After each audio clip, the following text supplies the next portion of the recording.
हम लोगों ने अब तक पिछली क्लास में फैराडे के नियम को पढ़ा। उस पर जितने भी प्रकार के आंकिक प्रश्न हो सकते थे हमने सारे आंकिक प्रश्न लगा दिए।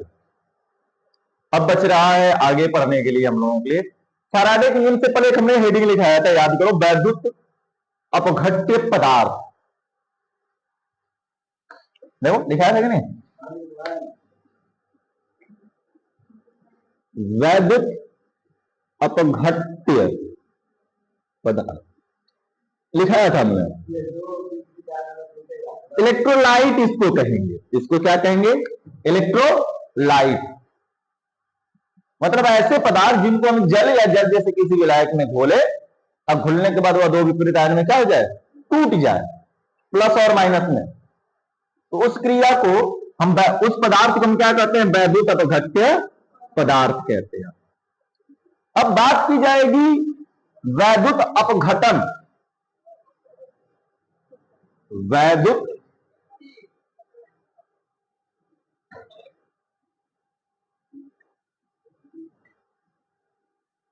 अरे हवा इतने दिन आराम करने की वजह से चल नहीं रहा है। अपघटन फंस फंस के चल रहा है, लग रहा है जंग पकड़ लिया इतने दिन में, क्या 4-5 दिनों में। वैद्युत अपघटन क्या है? वैद्युत अपघटन भैया इलेक्ट्रोलिसिस कहते हैं।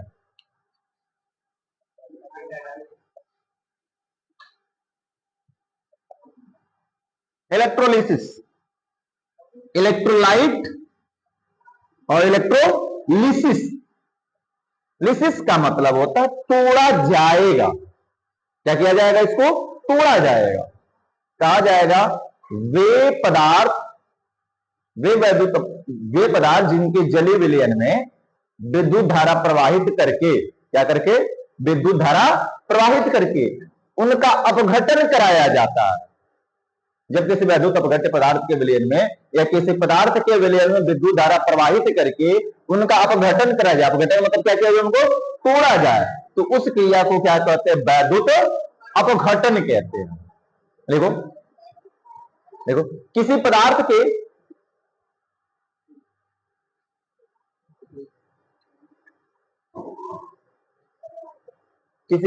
के जलीय विलयन में, किसी पदार्थ के जलीय विलयन में, किसी पदार्थ की जलीय विलयन में, हो गया बच्चा? जलीय विलयन में विद्युत धारा प्रवाहित कर, विद्युत धारा प्रवाहित कर किसी पदार्थ के जलीय विलयन में विद्युत धारा प्रवाहित कर अपघटन। अपघटन का मतलब बच्चा तोड़ना, वैसे भी लिख सकते हो तोड़ना। अपघटन कराने की क्रिया को, अपघटन कराने की क्रिया को, अपघटन कराने की क्रिया को वैद्युत अपघटन कहते हैं।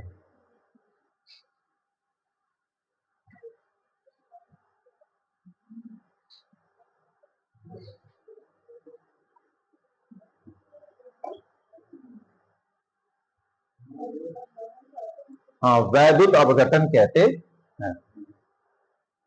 हो गया? चलो जी आगे जानते हैं आगे क्या होगा।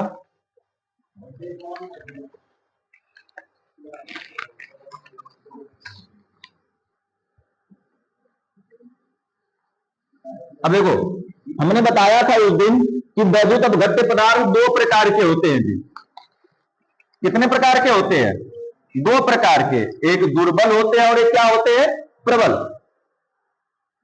जो वैद्युत अपघट्य पदार्थ होते हैं वे दो प्रकार के होते हैं। जैसे NaCl, अगर इसको जल में घोला जाएगा तो Na पर प्लस प्लस Cl पर माइनस, ये पूरा अपने आयनों में टूट जाएगा। ठीक है? यहीं पर अगर हम बात करें CH3COONA, इसको जल में घोला जाएगा तो CH3COO प्लस Na पर प्लस और इस पर क्या हो जाएगा? माइनस में टूटेगा। ये जो प्रबल वैद्युत अपघट्य पदार्थ होते हैं ये कितने परसेंट टूटते हैं? तो ये 100% टूट जाते हैं। प्रबल वाले कितने टूटते हैं? 100% पूरे टूट जाएंगे। लेकिन जो दुर्बल होते हैं ये 100% नहीं टूटते, यानी 95 हो सकता है, 90 हो सकता है, 88 हो सकता है, या 98 हो सकता है परसेंट, 100% टोटल नहीं टूटेगा। 50%, 40% भी टूट सकता है जल में जाने के बाद अपने पूरी मात्रा का, ठीक है ना। तो दुर्बल, प्रबल की तो बात वैद्युत अपघट्ट ने कर दिया। वैद्युत अपघट्ट ने कह दिया कि वे पदार्थ जिनको जल में घोलने पर वे दो विपरीत आयन प्लस और माइनस में क्या जाते हैं, टूट जाते हैं, वैद्युत अपघट्ट पदार्थ कहते हैं। और ये दो प्रकार के हो गया हमारे, एक प्रबल हो गया और एक दुर्बल। प्रबल की तो कोई दिक्कत नहीं, टूट जाएगा पूरा, लेकिन दुर्बल कितना आयन टूटा कोई कंफर्म है क्या? हमने जैसे बताया अभी कि 100% नहीं होगा, 100 से नीचे होगा, तो 100 से नीचे कितना टूटेगा, क्या हम निकाल सकते हैं? हमने जल में घोला, कितना टूटा वो क्या पता कर सकते हैं क्या? कोई भी दुर्बल वैद्युत अपघट्ट पदार्थ को जल में हमने घोल दिया और कितने वो आयन में टूटा, तुमसे आयनन की मात्रा कोई पूछ दे, बताओ कितनी आयनन की मात्रा है टूटने के बाद आई है, बताओ, क्या बता पाएंगे हम? नहीं बता सकते। इस आयनन की मात्रा की गणना करने के लिए, कितने आयन की मात्रा वह टूटी है, गणना करने के लिए एक वैज्ञानिक आए जिनका नाम था ओस्टवाल्ड। नाम क्या था? ओस्टवाल्ड।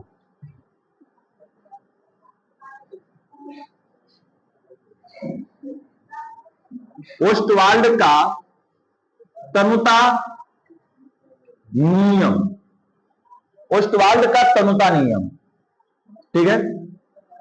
ओस्टवाल्ड का वैद्युत अपघटन नियम भी कहा जाता है इसको, या ओस्टवाल्ड का तनुता नियम कहा जाता है, ठीक है ना।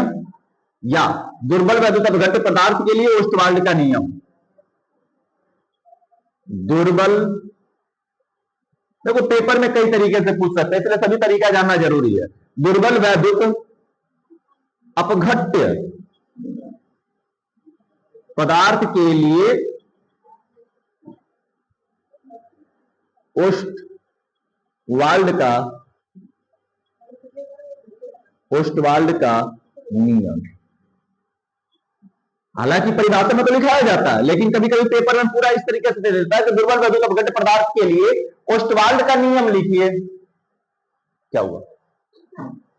ओस्टवाल्ड का नियम लिखिए, तो उसमें कहते लोग कि सर आपने तो ये लिखा था ओस्टवाल्ड का तनुता नियम या ओस्टवाल्ड का वैद्युत अपघटन नियम, ये कहां से अलग अलग सब आ गया? तो सब एक ही चीज है जी, ओस्टवाल्ड का तनुता नियम कहा जाए या ओस्टवाल्ड का वैद्युत अपघटन नियम। तनुता का मतलब डायलूट, उसको तनु विलयन, यानी कि जब वो विलयन में टूटेगा तो अपने कम आयन में टूटा होगा, तो डायलूट सोल्यूशन बना होगा, ठीक है ना।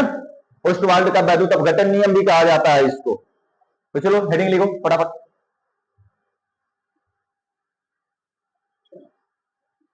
हेडिंग लिखो जल्दी जल्दी,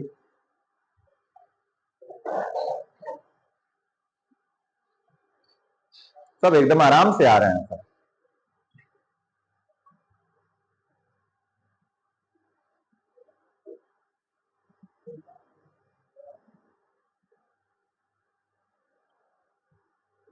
जल्दी करो भैया।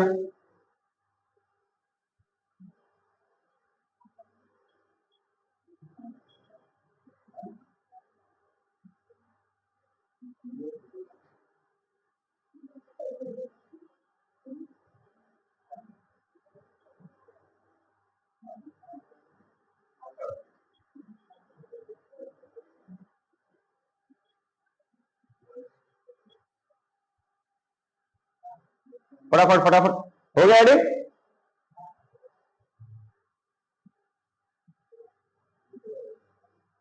सुनो जी, कहा जाएगा कि ओस्टवाल्ड ने दुर्बल वैद्युत अपघट्य पदार्थ, किस पदार्थ की बात की गई है इन्होंने?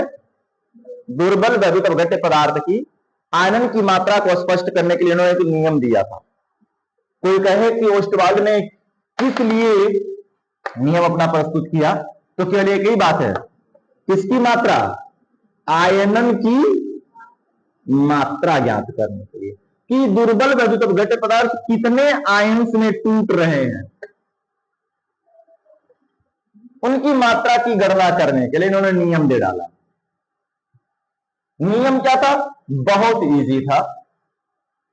किसी दुर्बल वैद्युत अपघट्य पदार्थ की आयनन की मात्रा, आयनन की मात्रा को इन्होंने अल्फा से डिनोट किया, ये अल्फा है।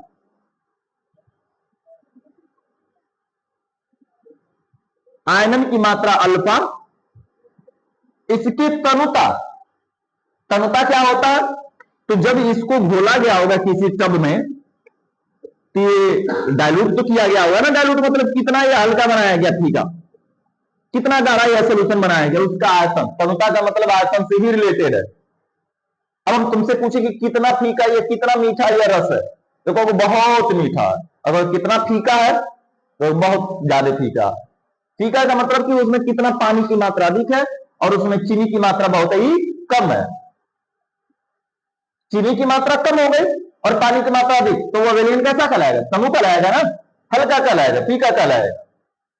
इसको कहोगे बस स्वाद हल्का हल्का मिठास का रहा है, उतना मीठा प्रभाव नहीं है, उसी विलयन को डायल्यूट विलयन कहा गया। तो सेम वही वैसे ही यहाँ पे भी बात की जा रही है, एकदम गाढ़ा नहीं कि 100 ml पानी है और उसमें NaNO3 को हमने घोल दिया बहुत ज्यादा मात्रा में, 100 ग्राम डाल देंगे तो और भी नहीं टूटेगा। एक तो दुर्बल है, धीरे धीरे टूटने वाला, पूरा नहीं टूटेगा। और उस पर भी तुम उसमें ज्यादा संख्या भर दोगे तो उसके अणु आपस में चिपक जाएंगे तो टूटने और नहीं देंगे और उसको कमजोर बनाएगा। इसलिए इसमें इसकी मात्रा हम कैसी घोलेंगे? हल्की सी। विलयन कैसा रहे? तनु रहे, ये ना कि सांद्र विलयन बन जाए और संतृप्त विलयन बनाना। संतृप्त और सांद्र की नहीं बात की, तनु विलयन में, हल्के विलयन में बात की जाएगी। 100 ml पानी में लगभग मान ले तो 100 ml पानी है जिसमें 5 या 10 ग्राम केवल घोला जाएगा तो तनु विलयन कहलाएगा। तो उसी की तनुता, तनुता को भी से डिनोट करते हैं। ठीक है, तो कहा जाएगा किसी दुर्बल वैद्युत अपघट्य पदार्थ की आयनन की मात्रा अल्फा उसकी तनुता के वर्गमूल के क्या होती है? समानुपाती होती है। बस इतना सही नियम है। फिर से रिपीट करते हैं, किसी दुर्बल वैद्युत अपघट्य पदार्थ की आयनन की मात्रा अल्फा उसके तनुता के वर्गमूल के समानुपाती होती है। वर्गमूल को इधर भेजेंगे या दोनों पक्षों में वर्ग करेंगे तो अल्फा क्या हो जाएगा? स्क्वायर समानुपाती भी होगा, समानुपाती का चिन्ह हटाएंगे, नियतांक लगेगा, alpha square equal to k into B और के इज इक्वल टू क्या हो जाएगा? अल्फा स्क्वायर बटे के भी। आ जाएगा कि नहीं आ जाएगा? जहां या जामा, जहां के वियोजन स्थिरांक है, जहां के क्या है? वियोजन या आयनन स्थिरांक, वियोजन या आयनन स्थिरांक, ये हो गया। बस इतना सही नियम है, लेकिन इसका सत्यापन भी करेंगे हम लोग। सत्यापन भी पूछता है। परिभाषा लिखना शुरू किया जाए, चलो लिखो। है दिमाग एकदम घुटना में चला गया क्या? हेडिंग ये है तो आयनन की मात्रा कहां लिखोगे? देखो, दुर्बल वैद्युत अपघट्य पदार्थ की, दुर्बल वैद्युत अपघट्य पदार्थ की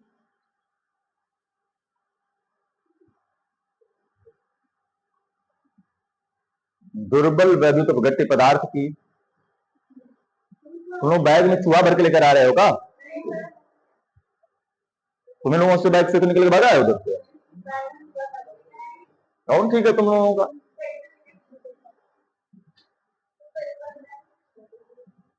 बैग में से कूदा, हमको लगा कुर्सी में से कूद के भाग रहा है। चलो, अरे बैग में चूहा लेकर घूम रहे कौन? अगली साल एक लड़की थी, बैग में चूहा मर गया था, क्लास में बदबू देने लगा, तुम लोग कहां से बदबू आ रही है, क्या हो रहा है? तो पता चला उसकी ही बैग इधर से ही बदबू आ रही थी, तो कि बैग में किसी का चूहा मरा, वो करेगा नहीं सर मरा ही नहीं है किसी के बैग में। कहते कहते जब तभी का बैग खाली किया गया तो उसी के बैग में कीड़े पड़ गए थे और धो रही थी पकड़ के पीठ पर लाद कर। जैसे किसी दिन किसी ने इसमें अचार लाया था ना, कोई समोसा, कौन समोसा लाई थी? हाँ, समोसा लाकर भुला गए थे, तो चूहा कौन सी बड़ी बात है? खोले बैग रखे तो बेचारा जाकर बैठाएगा और तुम सुबह उठे लेके आंख बंद की, नीचे बंद करके चैन लाद कर लेके चले आए, तो भी बेचारा को लगेगा कि हमको घुमाया जा रहा है। जब चैन खुलेगा तब उसको फुर्सत मिले, निकल के भागा। चलो लिखा क्या लिखे हम लोगों ने?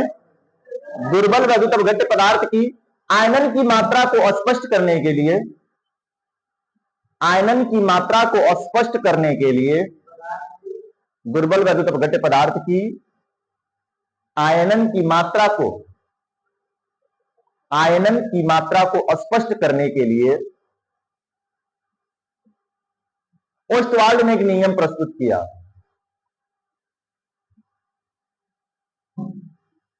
ओस्टवाल्ड ने एक नियम प्रस्तुत किया।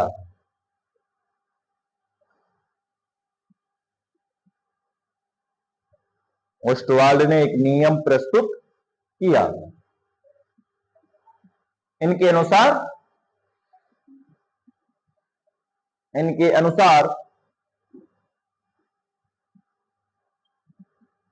कामा इनवर्टेड कामा लिखना, कामा इन्वर्टेड कामा के अंदर लिखना।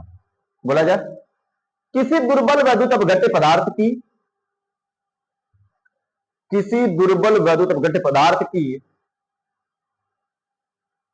आयनन की मात्रा,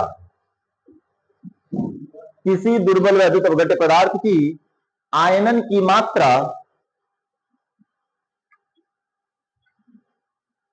किसी दुर्बल वैद्युत अपघट्य पदार्थ की आयनन की मात्रा उसके तनुता के वर्गमूल के समानुपाती होती है। उसके तनुता के वर्गमूल के समानुपाती होती है। डेली अगर डिले हुआ तो एक एक बढ़ता जाएगा। आज से शुरू हुआ, समझ लेना।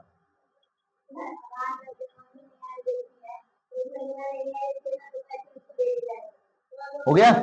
उसके तनुता के वर्गमूल के समानुपाती होती है। उसके तनुता के वर्गमूल के क्या होती है? समानुपाती होती है। ठीक है समझो? कोई दिक्कत? इन्वर्टेड कमा बंद कर दो। एकदम सिंपल सी बात है जी, यही तो है। आगे खड़ी पाई पैराग्राफ चेंज करके लिखो। खड़ी पाई पैराग्राफ चेंज करके, यदि आयनन की मात्रा को अल्फा से और तनुता को भी से प्रदर्शित किया जाए तो,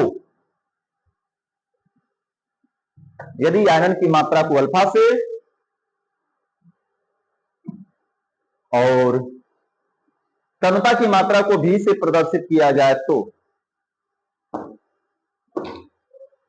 हो गया? तो क्या फिर इतना उतारो, ये उतारो फटाफट।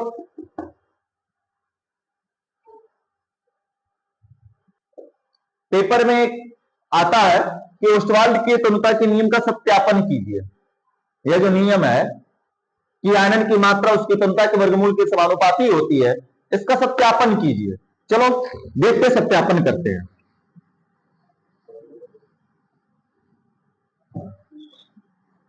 क्लीन किया जाए।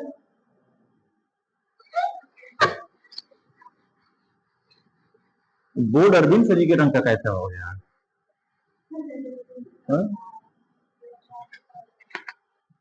अच्छा वो नहीं, हम थे इतने दिन, 4-5 दिनों तक तो लगा वो अपने जैसा बना दिया।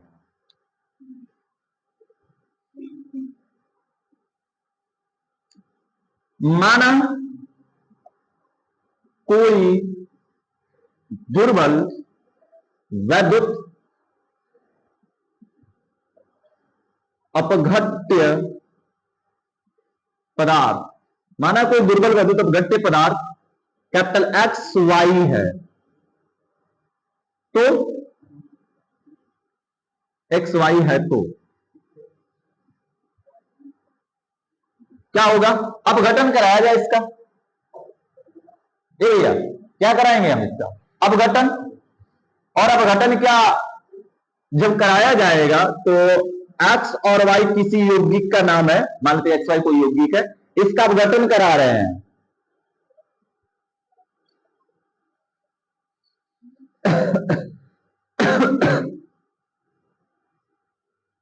तो यह एक्स पर प्लस वाई पर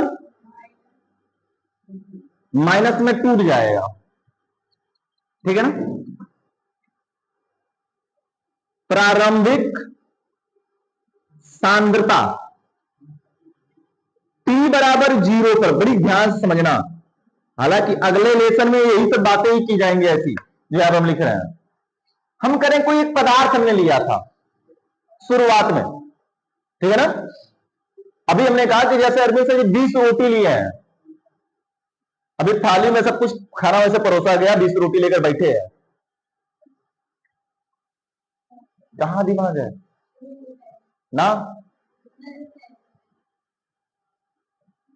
तबीयत नहीं सही है, जा पहले पानी पी कर जा। अब पानी अपने पीना तो उसको साथ लगे कि इतना बढ़िया पानी है, वही उठ नहीं पाएगा।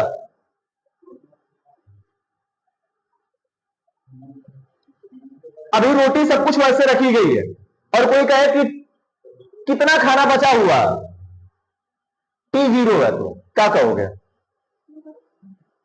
T0 है तो पूरा जितना खाना होगा उतना ही रहेगा ना। हम यहां पर 1 मोल लिए हैं, तो सांद्रता सबको पता है जी, सांद्रता बराबर क्या होता है? मोल प्रति लीटर। मोलरता में सांद्रता को मैक्सिमम मापने की जो क्षमता मोल प्रति लीटर ही ना है, मोलों की संख्या बटे के लीटर आयतन। तो कितना मोल है? 1 मोल है प्रति लीटर। लीटर कितना है क्या हमें पता है? वॉल्यूम कितना क्या पता हमको है कि हम 4-5 संख्या रखे, 4 लीटर 5 नहीं, तो हम भी लिख देंगे, 1/v लिख सकते हैं क्या? अगर बातें करोगे छूट जाएगा, नहीं समझ में आएगा। और कई बार ये आया सत्यापन। 1 क्या है? मोलों की संख्या, 1 मोल। कितना या लीटर में घोला गया पता नहीं है, इसलिए बाई भी कर दी, क्योंकि सांद्रता होती है 1/v। हो गया सर जी। अब t बराबर 0 पर कहीं कितने रोटी खत्म हो गई है, या ये जल में जाने वाले कितना टूटा है, कितना टूटेगा? जब T0 है, अभी कुछ नहीं समझता, तो जल में घुलने के बाद कितना टूटेगा? वो कितने अंश में टूटे होंगे? अरे गधा, रोटी को समझा गया कि रोटी वैसे ही रखी गई है, थाली में है, हम बोले कितना रोटी खत्म हुई T0 पर? क्या कोई खत्म हुआ जब समय नहीं लगा? तो अभी थाली लाकर रखी ही गई है, क्या तुरंत इसे इतने बड़े कुंभकर्ण भी तो नहीं उठा के कबर ऐसे खत्म कर दे, खींच कर खत्म हो जाएगा क्या? नहीं। तो जो प्रोडक्ट बना है, जो आयंस बने हैं, उसकी सांद्रता क्या होगी? 0 0। कितने टूटा है? 0 0 आया। प्रारंभिक की बात कर रहे हैं, प्रारंभिक सांद्रता की, जब समय कुछ नहीं लगा, अपनी पहली मात्रा पूरी की पूरी है, जितना था उतना का उतना है, लेकिन आयंस में कितना टूटा लल्ला? कुछ भी नहीं, 0 अंश 0 अंश में टूटे हैं, क्योंकि समय ही नहीं लगा तो टूटेगा क्या? हम कह के भी मारकर अब कितना चला, खोले ही नहीं है तो कुछ नहीं चला, T0 था उस समय। अब हम बात करते हैं T समय बाद सांद्रता।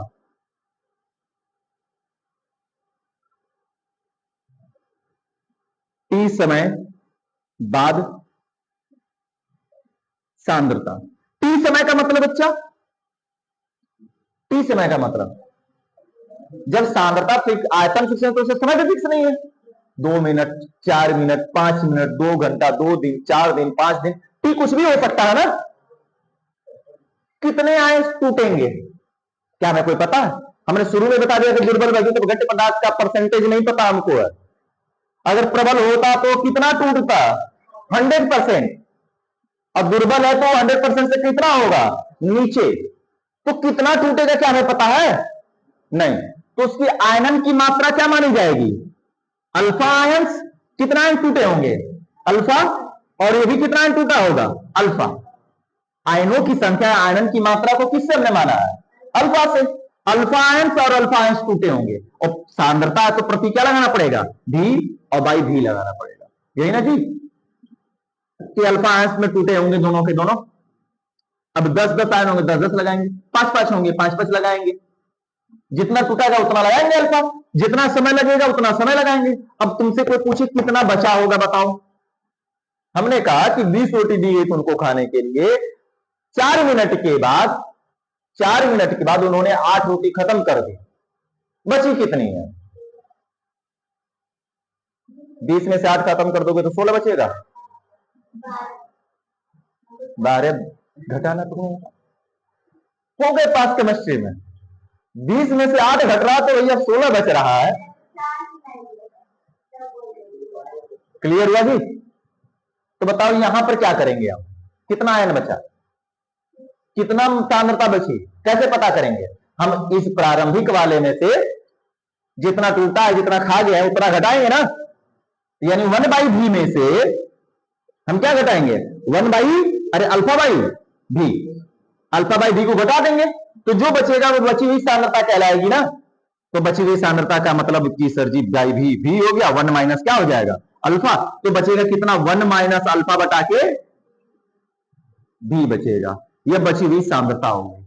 चलो जी, ये रहा समीकरण नंबर 1। हम कहेंगे समीकरण 1 पर द्रव्य अनुपाती क्रिया का नियम प्रयोग करने पर, याद करो क्लास 11 में द्रव्यानुपाती क्रिया का नियम पढ़ाया गया था। गुल्डबर्गर का नियम, वागे का नियम, इन्हीं को कहा जाता है द्रव्यानुपाती क्रिया के नियम को। क्या था द्रव्यानुपाती क्रिया का नियम?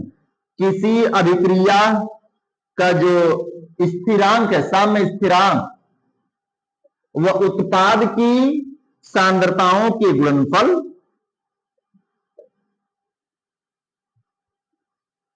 और अभिकारक की सांद्रता के गुणनफल के अनुपात के क्या होता है? बराबर। द्रव्यानुपाती क्रिया के अनुसार ये फार्मूला बनता है, याद करोगे, Kc बराबर लिखाया जाता था C की सांद्रता इंटू D की सांद्रता बटे के A की सांद्रता इंटू D की सांद्रता। उत्पाद की सांद्रता का गुणनफल बटे के अभिकारक की सांद्रता का गुणनफल साम्य स्थिरांक कहलाता था। Kc या उसी हम किससे रिप्रेजेंट किए हैं? K से। यहाँ पे साम्य स्थिरांक नहीं, आयरन स्थिरांक है, इसलिए इसको हम K से रिप्रेजेंट किए हैं। ये हमारा क्लास 11 का पढ़ाया बताया गया सिलेबस का क्वेश्चन है। तो भैया फिर से रिपीट कर देते हैं, द्रव्यानुपाती क्रिया का नियम क्या कहता है? एक बात हमेशा जान लेना, कुछ नहीं, जितने उत्पाद होंगे उनकी सांद्रता का गुणनफल और बटे के जितने अभिकारक होंगे, अभिकारक एक ही है तो एक ही, अगर एक और रहता है यहां पर तो हम इंटू लगाते हैं, इंटू में उसको भी दे देते हैं, लेकिन नहीं है तो नहीं लगाएंगे। यही है बस सिंपल सा द्रव्यानुपाती क्रिया करने में। अगर 11 की बातें भूल गए हो तो, हालांकि सभी भूल ही गए हैं, हमको यह कंफर्म है। अब इस मान में लाकर समीकरण 1 का मान रखा जाएगा। कहेंगे समीकरण 1 से मान रखने पर, इसमें मान रखा जाएगी समीकरण 1 से। देखो फटाफट, दिख रहा है नीचे भी तो जगह होना चाहिए। मान रखा जाए, क्या होगा? के बराबर, जरा बताना क्या पढ़ेंगे इसको? यक्स आयन की सांद्रता, ये ना पढ़ेंगे। कौन रखोगे? टूटने से पहले वाला रखोगे कि टूटने के बाद वाला रखोगे? टूटने के बाद वाला ना। तो कितनी सांद्रता है? अल्फा बाई भी, लिखा है ना टी समय बाद सांद्रता, तो एक्स आयन की सांद्रता अल्फा बाई भी है, तो लिखेंगे अल्फा बाई भी इंटू वाई का अल्फा बाई भी, और टोटल के बटे के एक्स वाई की सांद्रता। क्या ये वाला रखोगे? प्रारंभिक वाला। टूटने के बाद जितना बचा वही ना लिखेंगे। टूटने के बाद कितना बचा भैया? 1 माइनस अल्फा बाई भी। अब चलो आगे बढ़ाएंगे इसको फटाफट। के इज इक्वल टू क्या लिख सकते हैं हम लोग लल्ला, जरा बताओ? अल्फा स्क्वायर, ये भी ऊपर चला जाएगा, ये यहां पे चला जाएगा, अल्फा स्क्वायर इंटू भी बटे के भी स्क्वायर इंटू 1 माइनस अल्फा, ये ना बचेगा जी।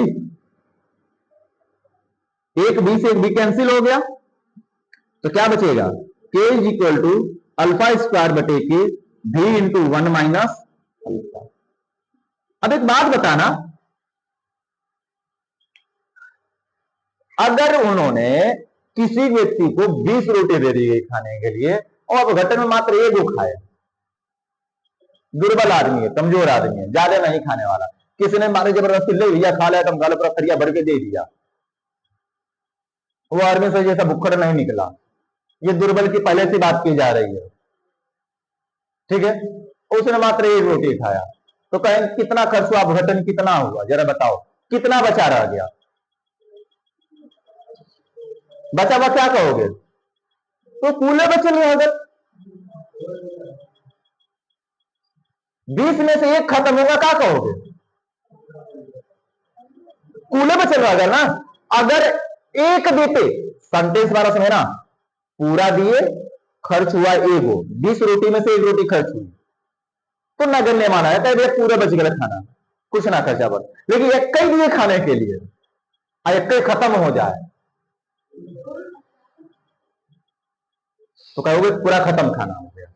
मामला समझ आ रहा? अगर वह एक अकेला है तो अपने आप में पर्याप्त है। समझ में आ रहा? अगर वह 1 हजारों की संख्या में है तो नगण्य है। क्लियर हुई बात हमारी? अब यहां पे सेंटेंस समझते हैं क्या वो बोला हमने। इसलिए हमने यह बात शब्द बोला है कि जो अल्फा आयंस जो टूट रहे हैं ये बहुत ही दुर्बल है, तो भैया पूरा तो कंफर्म में टूटेगा नहीं, बहुत ही कम टूटेगा। हम मान लेते हैं कि 1 मोल है, यह लिया गया, जो टूटा होगा ना तो 0.001 मोल टूटा होगा। कितना टूटा होगा? इतना। अल्फा पहले अपने आप में या एक्स वाई इतना था, और जो अल्फा आयंस आए कितने आए? 0.001 मोल टूटा 1 मोल में से। तब तुमसे कोई कहेगा कि सर जी 1 माइनस अल्फा कीजिए, 1 माइनस अल्फा कीजिए तो घटेगा तो कितना आएगा जी? 0.998 होगा शायद, यहां पर नहीं घटाते, 1.000 0.001 जब घटाएंगे 10 में से घटेगा 9 9 यही ना बचेगा जी। क्या बचा कहोगे? कहोगे पूरे में बचा है। जो 99 है तो एक के करीब ये पूरे में बचा कहा जाएगा।